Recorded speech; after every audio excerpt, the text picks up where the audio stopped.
Today we're probably at the halfway point of Advent in some ways, which for us begins the 15th of November. And of course it's a time for us not of just parties, but of preparation. We fast. Some churches, if you have an assistant priest or two, they will actually do liturgy every day for the 40 days because of prepping for the reality that's going to be uncovered on what we celebrate as Christmas. And that makes sense when you realize that the celebrations come like if a woman is pregnant, the celebrations really come after the baby's born.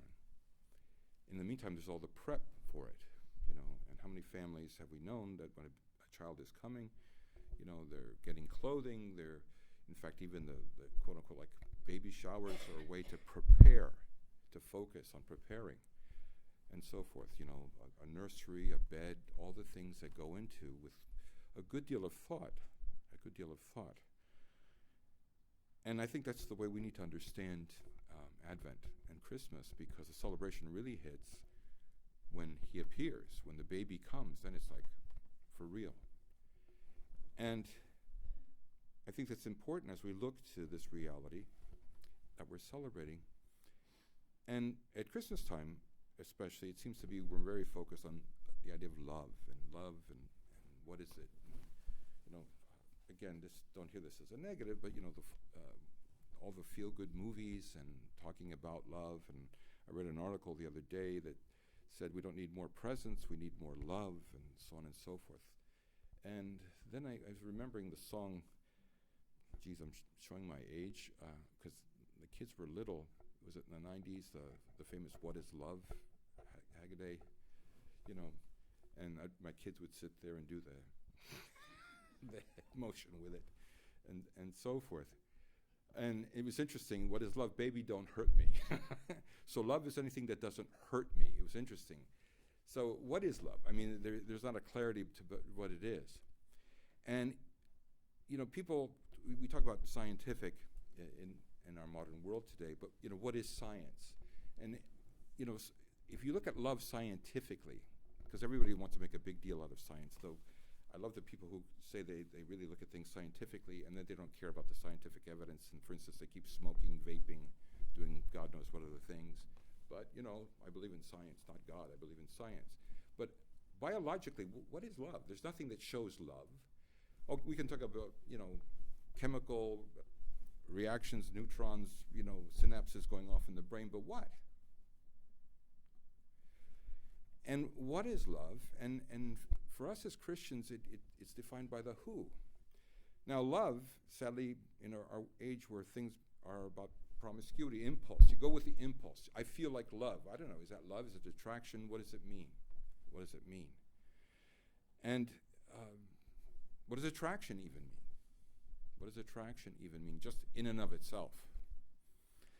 We could find all kinds of reasons psychologically for why somebody's attracted to somebody, but does that really mean love?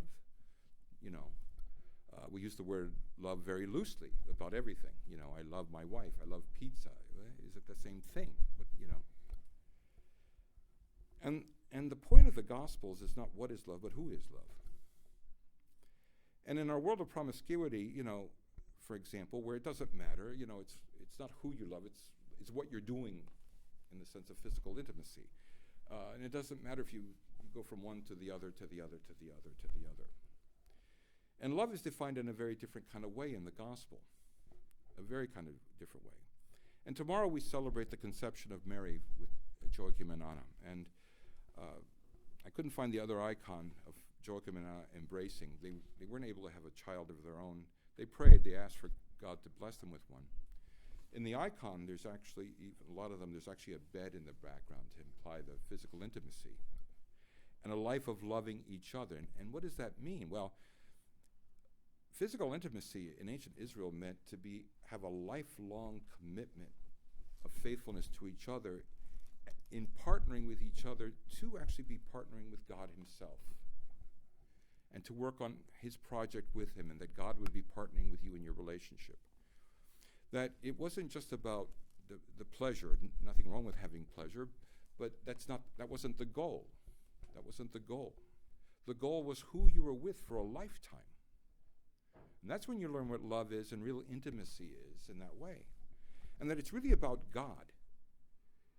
It's really about God. And one of the striking things in the gospel is Christianity is the first religion ever to say that the physical intimacy was a mutual sharing. Because up to that point, legally, and in other ways, and even religiously in most other places, it was everything, the pleasure part was focused on the man, and for the woman it was duty type of thing. But Christianity comes out about mutual sharing, mutual, if you will, even owning of each other, because, you know, women in the day were property. They were legally property. In the Greco-Roman Empire, you could beat your wife to death and beat the kids, and unless the family got upset and came to shoot you or kill you, nothing would necessarily be done. But Paul even brings up the thing, and this is why we're saying Paul is misunderstood as a misogynist. I'm going to go all his chapters about women that are read all kinds of weird ways and not knowing that Paul is what he's really saying, or who he's quoting, because a lot of times he's quoting people. He's not saying this is what he thinks or the gospel is about, but I'm not going to go into that now. But he says that, okay, you feel your wife, her body belongs to you. Guess what? Your body belongs to your wife. Now that was, I can't overshare the power and the punch that had in that culture at the time. And one of the reasons the Roman Empire thought Christians were weird. But the basis of loving and how we love was not just a sociological, political kind of thing. It was because of the who. And the who wasn't just the person you were married to, but the person of God. God not as a force. You know, I was sharing with somebody the other day about the idea that, if you talk about love, you can't talk about God if you think he's this non-personal entity, or it's just nature or something like that, right? Does the wind love me? Does a hurricane hate me? I mean, it gets, when you start to break it down, it's kind of like when we take away the who from God and who it is. It's not what is love, it's who is love. And that the whole way we express that to each other changes. It changes. The fact of learning to love is not about self and self-gratification.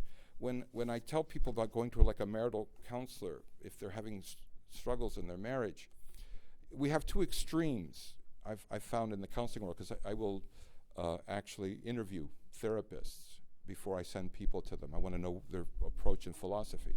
But I found in the general world today, there's two extremes. There's either, this is about your self-fulfillment. This is about, what is good for you. And the other extreme is stay in a marriage no matter how sick and abusive and toxic it is. Okay, that's the other extreme. But the pendulum actually swings the other way. It's all about me. And I don't have to sacrifice anything or really, really be inconvenienced here in any way, shape, or form. Well, love is sacrificial. Love is sacrificial. And in a world that says it's about self, and you do whatever it takes, like Ayn Rand, for anyone who's read Atlas Shrugged, which is basically the philosophy that American business has today. You do whatever it takes to fulfill yourself. Well, we have not only an extreme capitalism, economically speaking, we have a personal capitalism, just like we have a social Darwinism. We have a social capitalism. We value things and people based on how I feel fulfilled. And you do whatever it takes to get that fulfillment, whatever it is. If you read Ayn Rand, that's whatever it is. And God as a personal being is garbage. It enters into it, ruins it. Because if I'm getting whatever I want, I have to be the center of it all. There can't be any being personal, in other words, outside of me. I think of that because I've been involved in discussing medical ethics situations and have friends of mine on medical ethics boards. And the fact that actually they're floundering. They're floundering. We don't even know how to define when somebody is dead, and so on and so forth. You read about that in California, that because physician-assisted suicide is legal, when this poor guy who's got terminal cancer hears about another chemotherapy that could possibly really help him, but the insurance company turns around and says, we won't pay for that, but we will pay for your suicide. What is love? Baby, don't hurt me. Don't hurt the insurance company. Don't hurt whatever. And we keep going down this road of depersonalizing God, and in turn we start to depersonalize everyone else, and it makes sense. If we're made in the image of God, then if God is depersonalized and becomes nature, and that's for people, you just go with that impulse, because right, nature just goes, just goes. A dog has to go to the bathroom, it just goes. It's time to mate. Dogs, cats, they mate. They're in heat. But for us, love is a choice. There's this incredible faculty of choice. And nature by itself doesn't have choice. So if we just go along with nature, we've lost all choice. But choice is what love is about. But if there is a reality that is beyond us, it is a personal one. And this attempt that in our anthropocentric world, that we're the source and final word of everything, including whether there's a divine being or not, and so on and so on. Because if my brain can't comprehend it, then it must not exist. Right? I can figure out, if the string theorists are right, there must be, if there's 14 to 16 different dimensions of existence, well, I'll figure that out someday. I'll figure out if there was a point that matter itself did not exist, light did not exist. Well, I don't know, this kind of thing. But we don't bother with it. See, this is the interesting part. When we come to our limit, then it comes back to, well, it's my decision. And I'm not going to really grapple with that mystery. And that mystery of God and who he is and what love is about is present and connected to each one of us. We don't want to identify it because maybe it's not politically correct to identify it, and so forth. But the reality is whether or not it's there. But the problem is focusing and having a clarity about that helps us to cooperate, to partner with that reality and work with that reality and be embraced by that reality. Understanding who my wife is adds a dimension to our relationship, rather than she was just a bunch of cells and chemicals and just mechanically functions the way she does to help us have a nice house or whatever. Who she is, not what is she, but who she is. And that's why in the reality of what is in the church is the revelation of the who, that we're not simply a what, we're not just a bunch of cells, chemicals, and so forth. This poor woman in the gospel today who's weighed down, we're all weighed down. We get weighed down with fear, we get with uncertainty, we see a world around us going crazy. But that's the world that Jesus will pop into. That's the world that Joachim and Anna, in spite of the way people hate or love or just simply use each other and self-gratification only and self-focus, they will love each other, and out of the normal course of their love, they will have a girl, a child, a girl, in a culture that girls were not valued, by the way. And they rejoice at this. They know this is a gift of God. Of who? Of God. And for them, God was a personal being, and loving each other was a personal interaction, not an action of nature, of impulse, but of person. And this God, out of his love, shares this little girl with them. In a world where girls, again, they were a burden. They were a burden. Because you had to get a dowry to get them married, blah, blah, blah, blah, blah. If you had no sons, and if you were a mom and your husband died, and you had no sons, you could have a ton of daughters, but the husbands of your daughters were not obligated to take care of you. You could wind up destitute. But they rejoice in this girl. And they will raise this girl that she will develop the emotional, spiritual maturity to take on this incredible reality of not only biologically carrying the Son of God, but to actually raise him, to form him, to train him, to partner with him in his destiny. And that's why the church is concerned about who is God and who has he revealed himself to be. And it's the place we learn who he is. Not what is he, but who he is. That no microscope or telescope can figure this out. When we think we've got it, we find that we don't. Like, what was it?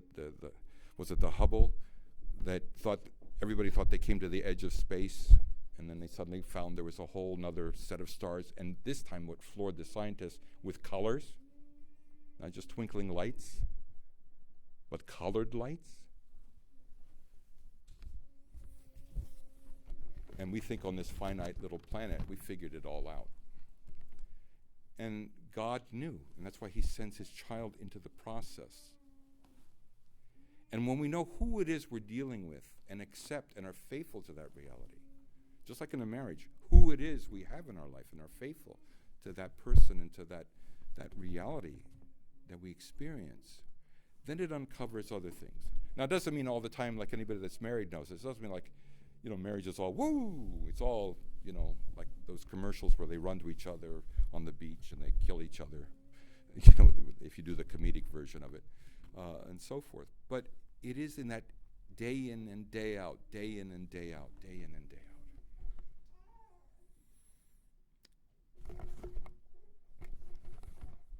And I'm not going to go into it right now, but, today's St. Ambrose Day, and a Roman governor who became a Christian and became the bishop, was elected, even before he was baptized, he was a catechumen, he was elected bishop of Milan in Italy.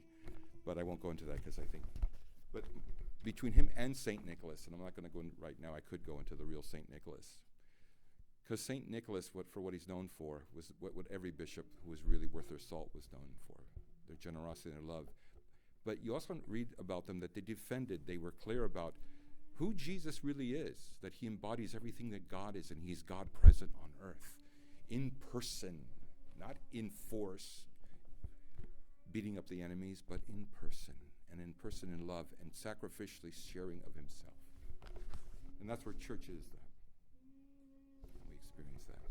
And may the Lord help us as we go through the rest of Advent to know that in this place, when we gather, there's a way we clarify and see more clearly and experience more distinctly that reality. Just like, we may see each other in the mall or something, but it's very different if we get together and sit and soak in each other's presence. Because in the world that doesn't accept Jesus, as he says, he has no place. He's a stranger. He's a weirdo. You're intruding on my life. But when we gather here, this is his home where he can be himself. And because of that, we can be ourselves, the real self, the real self.